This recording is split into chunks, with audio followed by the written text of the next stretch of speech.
Your next comedian coming to the screen is performing from Middletown, New York. He's very funny. This is his third time with us here at ACI. Please give it up for Bruce Gluckman.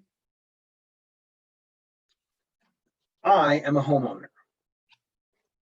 Actually, the home owns me. The bank and the wife are the co-conspirators. I mean, the co-signers. Now, homeowners are supposed to like doing things around the house, but not me, because I know I will fuck it up. I am lazy. I am Jewish. We never fix things. My wife and I have been married for 36 wonderful years. She's from Kansas City, and that Midwestern niceness is so ingrained that if she wants to get me to do anything, she has to become passive aggressive. I mean, the other day she asked me, "Do you want to mow the lawn?"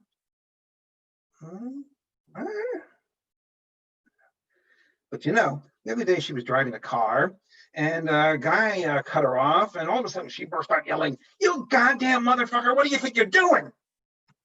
Well, that was just a little unsettling. It's like seeing Mr. Rogers swear. Was it shocking? Actually, it was orgasmic. I said, "Wow, honey, that was great. Can you do it again?"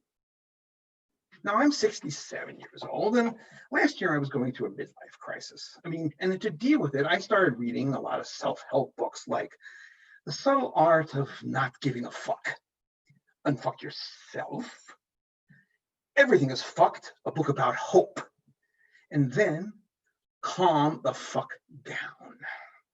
And I was so inspired by all of this that I started writing my own book. Oh, go fuck yourself.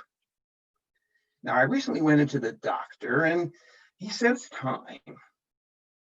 Time for what? Time for a digital exam. So when he put a, with 3 fingers on my ass and he said, "Oh, uh-oh, what? Something doesn't feel right. Damn straight something doesn't feel right." So I had the biopsy, which is the fisting version of the digital exam, and the result came back. I had prostate cancer. And people have helpful advice when they find out that you have cancer.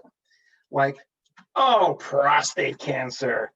If you have to have cancer, that's the best kind of cancer you gotta have." I was just so excited about that.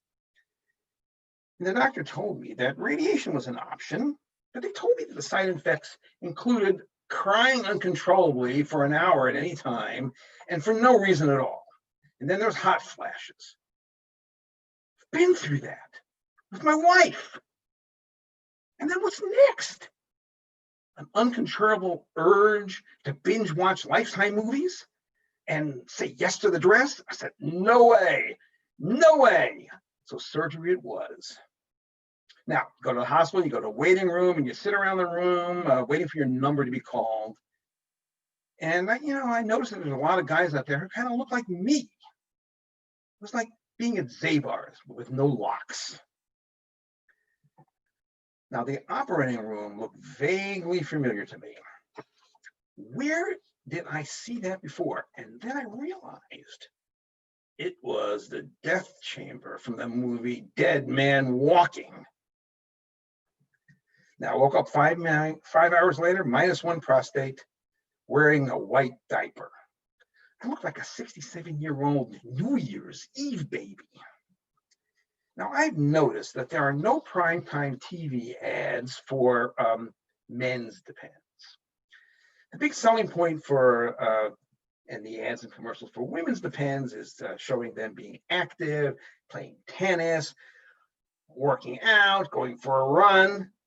But for guys, that is not the selling point. The selling point is the package. As you see right here, right front and center. Now look at that pride in this guy. If that guy looks like that, why not me? Why not any guy out there? And it kind of sort of reminds me when I stuffed socks down my pants when I was 13 years old. Well, This was really orgasmic. And we have to do it again. So thank you and have a great night.